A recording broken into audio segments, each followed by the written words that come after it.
So apparently that's me. When I was in London at Integrate, they had hired an artist to do caricatures and for free, so I sat in and got that done while I was there. There's a few other things about me which you're welcome to look up on LinkedIn. The one thing I would say is that I am a BizTalk 360 product specialist, so that's, I've worked a bit with that company and become familiar with their products and how they work. So we'll start by, I don't think I need to tell anybody here what serverless is. It's been around for a while. It's been quite a buzzword. Obviously, no computer software runs without a server. But the idea is that serverless computing in the cloud means that it abstracts away all of that infrastructure for you, so you don't have to worry about it. All you really want to worry about is your applications, is getting that deployed and having it run. All you care is that it runs efficiently, there's good performance, that it's up all the time, and that you're not paying more than what you should be paying for having that run. And that's what serverless gives you. So basically, you can concentrate just on building the solutions and not on all that infrastructure stuff. And when we talk about integration, which is the focus of this talk, these are the serverless technologies that we have today in Azure which make it possible. So you start with your service bus queues and topics, which gives you that asynchronous messaging model that you want, and publish and subscribe. You have your relays for doing hybrid connectivity. You've got event hubs and event grid for managing event-based programming. Logic Apps gives you fantastic workflow capabilities and also connectivity to like more than 200 kinds of services, including all the big SaaS services and all the major protocols, and even doing hybrid connectivity to your on-prem systems. And of course, API management gives you that facade that you can put over, and your protection and security, policy-based security that you can put over all of that. And they're all absolutely fantastic products. But the thing is, when you're building solutions, it's not, no one of those products is going to really build your entire application. You can't have an entire application built on Service Bus, or even necessarily Logic App. Where these come to force is when you combine them together to actually form your applications. So if you think of Azure as a great big toolbox, it's the toolbox that you use to build these systems. We had a client recently who complained to us because we did a number of projects for them, and in each one we were using a different technology, a different Azure technology, and they were concerned about this sprawl that they were having. And we were trying to convince them that, well, think of Azure as your tool, rather than just, web jobs or Logic Apps or Service Bus. It's really all of that stuff combined together. You can't build a house with just a hammer, right? You need the hammer and the saw and the nails and the wood and all that stuff. So that's what Azure gives you. Now, of course, it's great that you can build these fantastic solutions, but the challenge with them, with all that technology spread around, it is kind of difficult to manage and have a view as to what's going on and to track all of that. It's that sort of consolidated bird's eye view of things that becomes a challenge.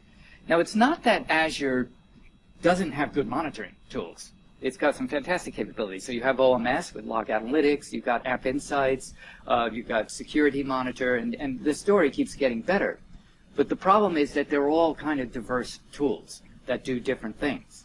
And at the moment, at least as far as I'm aware of, there's no one tool in Azure that gives you that holistic view of everything, if you want to track. So, so that is actually where this product comes in. Now, it was until very recently called Service Bus 360, because when the product was designed a couple of years ago, that's what it basically concentrated on. It was kind of another version of Service Bus Explorer. It did a few things that Service Bus Explorer doesn't do, and that was the main thing. And I think it brought Logic Apps into it. But more recently now, it includes Azure Functions and API apps, and so it's appropriate to actually rebrand it as Serverless, because that's in exactly the space that it's working in. And they're going to keep adding support for more Azure products in it as it goes along. So what does this give you? Basically, it gives you that one consolidated view of your applications that you build in Azure. Now, I say application because an application, as you know, can be made up of many different technologies. So what this gives you the ability to do is that you can group those artifacts as you see fit into a logical grouping called an application. And you can monitor that application as a whole and all the things that make it up, or at least all of the different technologies that Serverless 360 currently supports. And it doesn't matter whether those artifacts are in the same resource group or even in the same location. You can, you have control over what you add to each one of those application spaces. So it gives you the ability to have that view of it. You can not only see what's going on, but you can also perform actions on that as well. So you can actually start and stop things. You can empty queues or even send messages to queue. You can resubmit messages. You can schedule activities, and it also comes built in with the ability to monitor as well and generate alerts. So how many here use Service Bus Explorer? Great tool, right? Absolutely phenomenal tool. It's free and it's very powerful. It can do just about everything that you need to do with Service Bus. It exposes almost all the properties, but it doesn't do things like give you alerting, or like you can monitor things or look at things, but it can't actually generate alarms for you, for example, and it doesn't really give you analytic capability. So that's what this product really gives you, and it gives you across more than just Service Bus. It also includes logic apps and functions and APIs. So some of the features: you can monitor your application as a single entity. As I mentioned, you can put all of your artifacts together in a logical grouping so that you can view it that way. And it not only can you set threshold monitoring, so you can say, for example, if my dead letter queue gets over 5 messages deep or something, send me an alert. But you can also do data monitoring, which is where if you expect a certain amount of traffic to be flowing through your application, like say I'm used to getting 50 messages a minute or something like that, if it falls below that, you can actually track that, and you can actually get a view that, and I'll show it to you in the demo, of what the traffic is, because that can indicate a problem that wouldn't necessarily be picked up by a threshold alarm or by an error happening in the system. Also, you have governance and audit capabilities in this product as well. So Azure has role-based access control. We all know that, right? So you can control who has access to resources, but it's that fine-grained control that you have and the view and the one single place to control it that can be a bit of a challenge. So if in this product you can actually create users and give them very specific permissions to view and to action certain things, and I'll show you what that looks like. And not only that, if somebody were to stop a logic app or something at some point, how would you know who did it? Or even when? You might be able to see when, but you don't know who necessarily was in the portal and did that action. This product has built into it auditing of everything that's performed. So provided that you have people use this as the mechanism to control your Azure applications, everything can be recorded. Normally, the way you would use this is it's a SaaS product, so it's hosted for you in the cloud. And that makes sense since you're talking about managing cloud-based resources anyway. Why wouldn't you do that? I guess there are some very specific situations where an organization might want to have more control over that and have it hosted on-prem. So that is an option, apparently, for this. You'd have to work with Kobai to work out how that happens. But normally, the way people would use this is through a web-based SaaS application. So with that, I'll just give you a little bit of a demonstration. So in this, I've created an account. I have a trial plan right now, and there's my account and the details and things that I can manage about that. So on the default page, you have your listing here of your applications. So there's a default application that comes out of the box with it, because you have to have an application to start with this.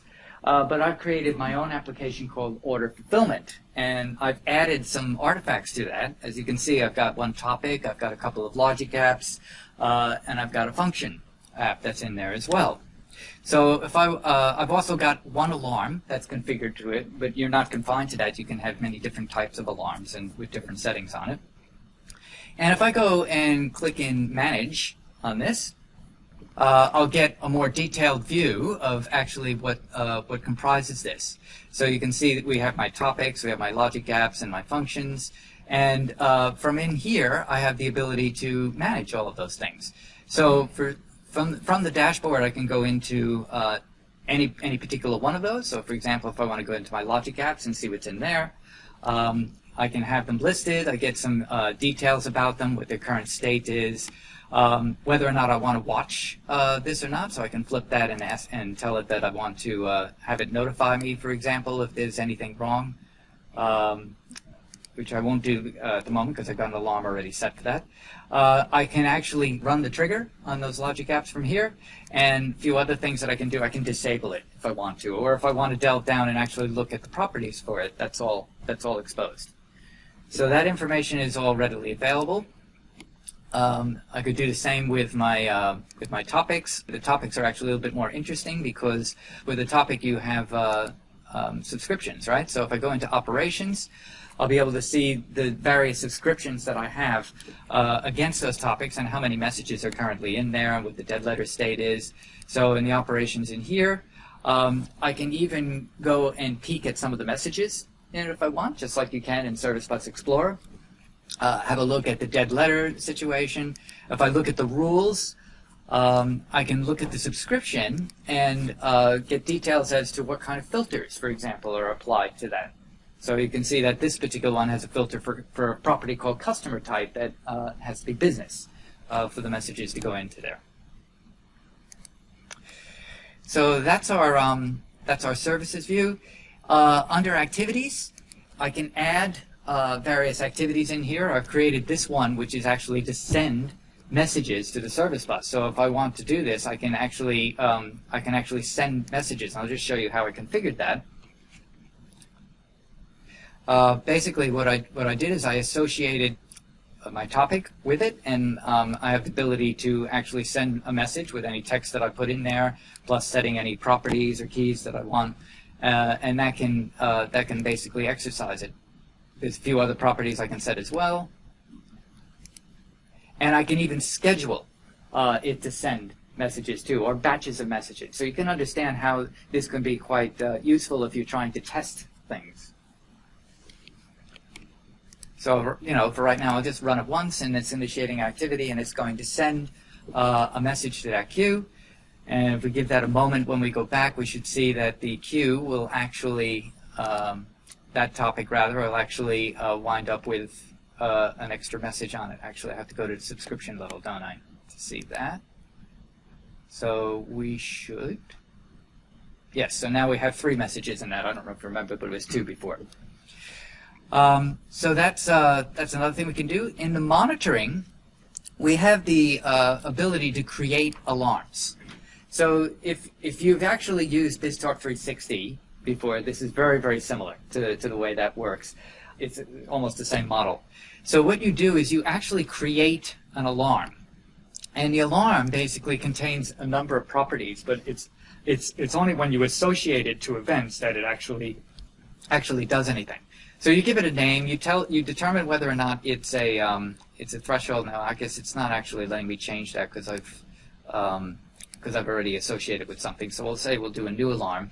With the new alarm, I have the choice of a threshold alarm, which means that when I associate it, I'm going to say, like, if something reaches a certain threshold, like if there's, the queue gets to a certain size or something, trigger this alarm. The other type of alarm is just a health alarm, and with the health alarm, that's basically just means that on a regular basis, send me a message and tell me what the state is of everything. So that's the difference between those two. And I might as well create a health alarm for you right now, since I've already got a threshold alarm. So with this one, if we go in there, you can see that I can decide how often I want to run this. Say I want to run this every day at 8 o'clock and maybe at I don't know, maybe at 4 o'clock as well. So I'll get it. Get every, twice a day I'm going to get a message that tells me what the state is of whatever it is that I attach to this alarm. Because right now nothing is attached to it. So I can give that, I'll give it a different email address, and I can choose to have it send me an email. I can also set up these notification channels, and there's actually quite a few ones that you can use. But I've set up a Slack channel right now, so again, I'll turn that on as well. And then go ahead and save that. And it's now going to create this alarm, but at the moment, there's nothing actually attached to it. So what I have to do is go and attach attach entities to it that I want to monitor. So when I go add an entity, I can say, well, I want to add a queue or a topic or a relay or whatever kind of artifacts it is that Service Bus 360 monitors at the moment. And I'm going to say, well, let's do logic apps. Okay, so this is going to pull up all the logic apps that I have in the resource groups that I've associated with. So we'll choose that one. That's a good one, and we'll save that. And when it loads it, I then can choose this entity and configure what I want to monitor about it. So for logic apps, really, there's only one thing it kind of monitors right now in the product. I think that it will probably expand later on. But I can enable monitoring of the state of that logic app. So the current state is enabled. The expected state is enabled. So it's whenever that logic app goes into a state that it doesn't match what's expected, it will trigger that alarm, if it's a threshold-based alarm. In this case, it's a health alarm, so it doesn't matter, really. It's just always going to send me an email and tell me what the state is. But if it was a threshold-based alarm that I was it would actually be triggered if the state changed from what's expected. So we can go ahead and keep that, so that's good. If I go back to my alarm, my monitoring dashboard, which is actually where I'll see everything there. I've got my application up here, and I've got my logic app at the moment, and it's green, which means it's healthy because it's the state is what it's expected to be. But since I've already attached an alarm to this, and I'll just show you what that's set to. So I have a state alarm on it. And if I were to now go into that logic app and turn it off, so we're going to disable that, the alarm that I've set up is going to notify me that something's wrong, that state doesn't match what it's expected to be. So it's set to run every minute. So the state has to last for a minute, so it's going to take a little bit. But what we should see is two things happen, is that I will get an email and there'll be a Slack message that'll show up. So while we're waiting for that to happen, I'm also going to take you to the data monitoring dashboard. Now this is that other kind of monitoring I've mentioned, where if you set up an alarm that's based on say a certain amount of traffic that you expect. Say I expect that I'm going to get 5 messages a minute, or something like that. And if I get less than that, then let me know. Or if I get more than that, I mean, I'll show you how you configure these alarms, but there's quite a bit you can set. And what you get is this schedule here that shows you whether or not you've met it. Now, clearly, all these red X's mean that I didn't actually meet the threshold. If I click on any one of those, it's going to tell me the details about what it is. So this is my orders topic. The actual value, I got 5 successful requests, but I was expecting to get greater than 10. So that's why the alarm is indicating a failure. So you see how powerful this is. It's like, what's the word I'm looking for? It's not negative monitoring. It's I think proactive. Yeah. So this is actually not looking for an error condition that would be considered a system error. It's something abnormal for you in the way you know that your business runs, and you can actually get a view of that from within here. So now I should, at this point, have a message in my mailbox, and let's see where that is. Okay, so that hasn't actually generated the alarm that it should have, but I can show you what it looked like before. So if we look in the Slack channel that I have here, so that you get a notification in here which says a threshold disabled not equal to the state enabled. I'm sorry? How do you get the action stop? I'll show you that in a moment. And the other thing that you would see too is if you look at my email box here, so you get a threshold violation report. So that's again, that shows it's a little. I know this screen resolution isn't really good, but it gives you a very specific list of what's wrong, the actual artifact and why there's a failure condition.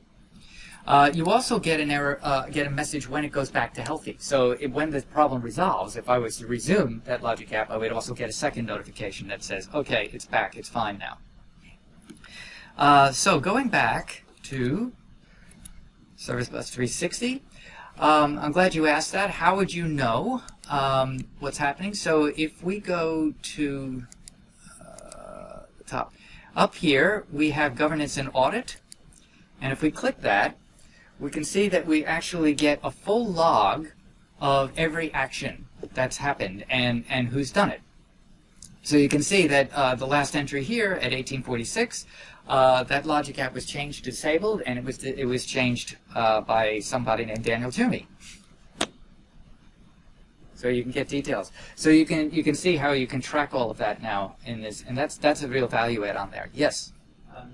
So do you ever configure this to send emails to senders? Oh, you can send an email to whoever you want. You can configure the alarms to send the email to whoever you want, or use whatever notification channel. Does it like send?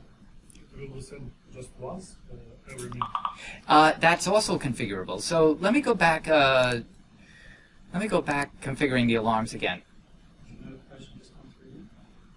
That looks like that did work actually. Let me just check it. Yes, there it is.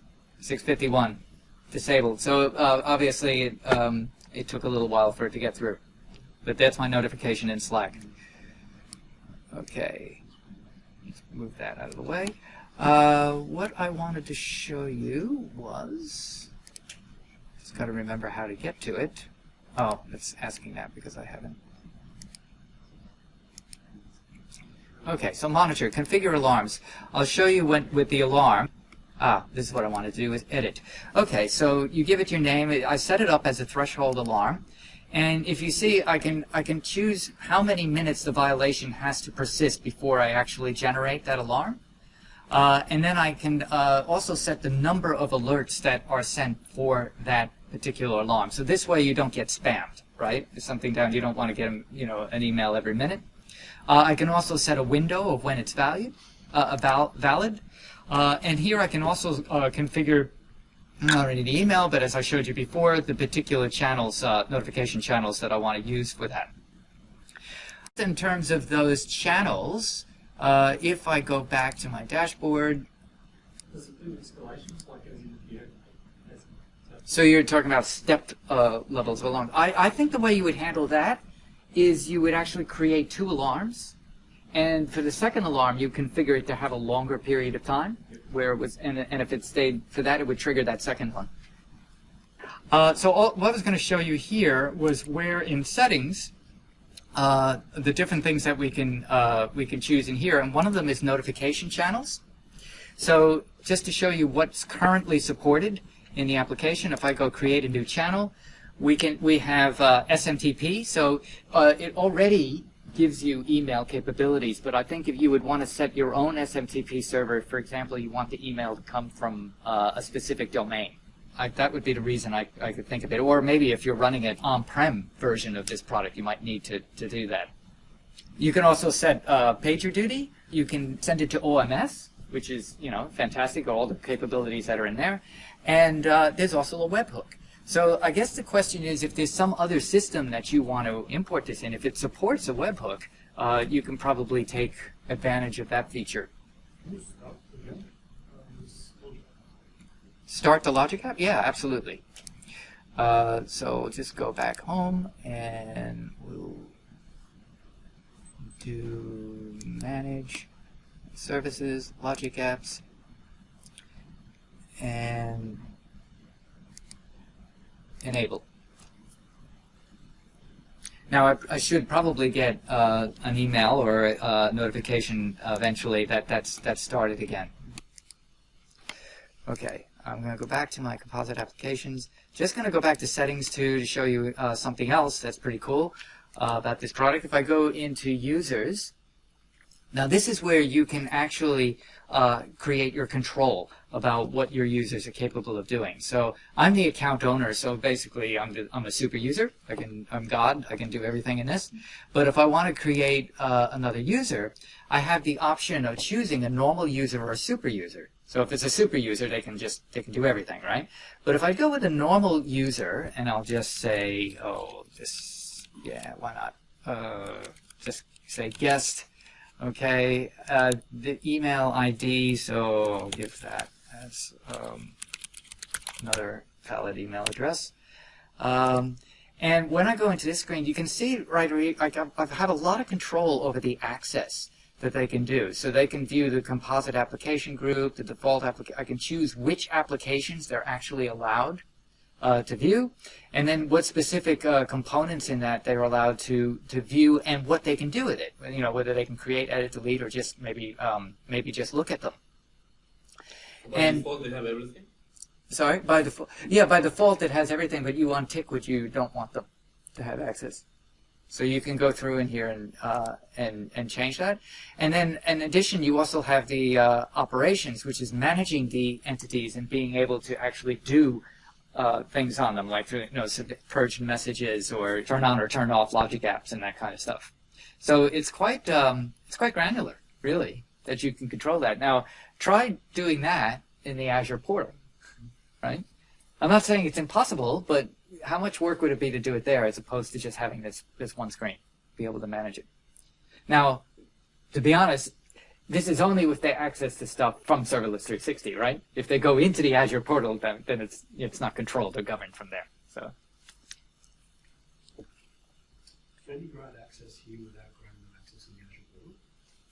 Well, really, what's going to happen? I think this is going to be a broker, actually. So really, whatever user you set up in here, the actual action is going to be performed by the account that Serverless 360 is running under. And you give it a service principal. You actually set that up here. So I'll just cancel this. So when I first set this thing up, I had to create a service principal, and I had to give that contributor access to the subscription. Okay. So you also set up your namespaces, your composite applications. You define them in here. I mentioned already about the service principal, and then there's a bunch of different settings that you can control about the dashboard as well. And you can see there's a lot of limits on here because this is a trial plan. So like I can only create up to 2 logic apps and stuff like that. Can you link to different subscriptions? Yes. So that's where you would do, pretty sure your composite applications is where you would do it. So if I want to create one, see, I've already got 2. I can't.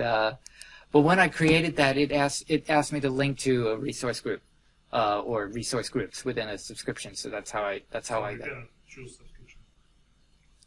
You do choose a subscription, yes. So you had to when I create the service principal, you'll see that this one is associated with a subscription. So if I want different subscriptions, I'd have to create another service principal. So if I said associate service principal, I give it all of these details. I'd have to have the subscription ID, the tenant, the client, and all that, and I can set that up in there. And I think I'm limited to 2 with this trial thing right now. So I believe you'd have to have a service principal for each subscription that you want. Okay. Does anybody want to see anything else in here before I get out? Because I'm just looking at the time. That's all. Notification channels.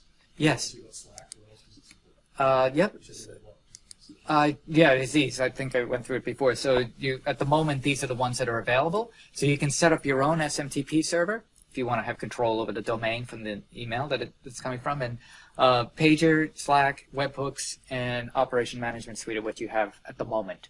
But I would not be surprised to see more added as this goes forward.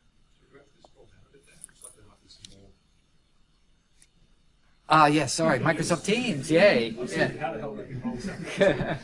Yeah, thank you for that. Yeah, sorry, I forgot. Yeah. Teams is in there as well, which is great. But I would be thinking, ServiceNow would probably be a perfect example of something, How much does it How much does it cost? That's a good question. And one that I wonder if we will actually get an answer to. Yeah, I'm going to the website right now, actually. Pricing. Woohoo. Here we are. Okay.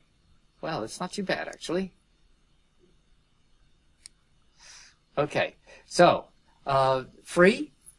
You can have a free trial, obviously, for 30 days, but then silver is $25 a month and gold is $50 a month.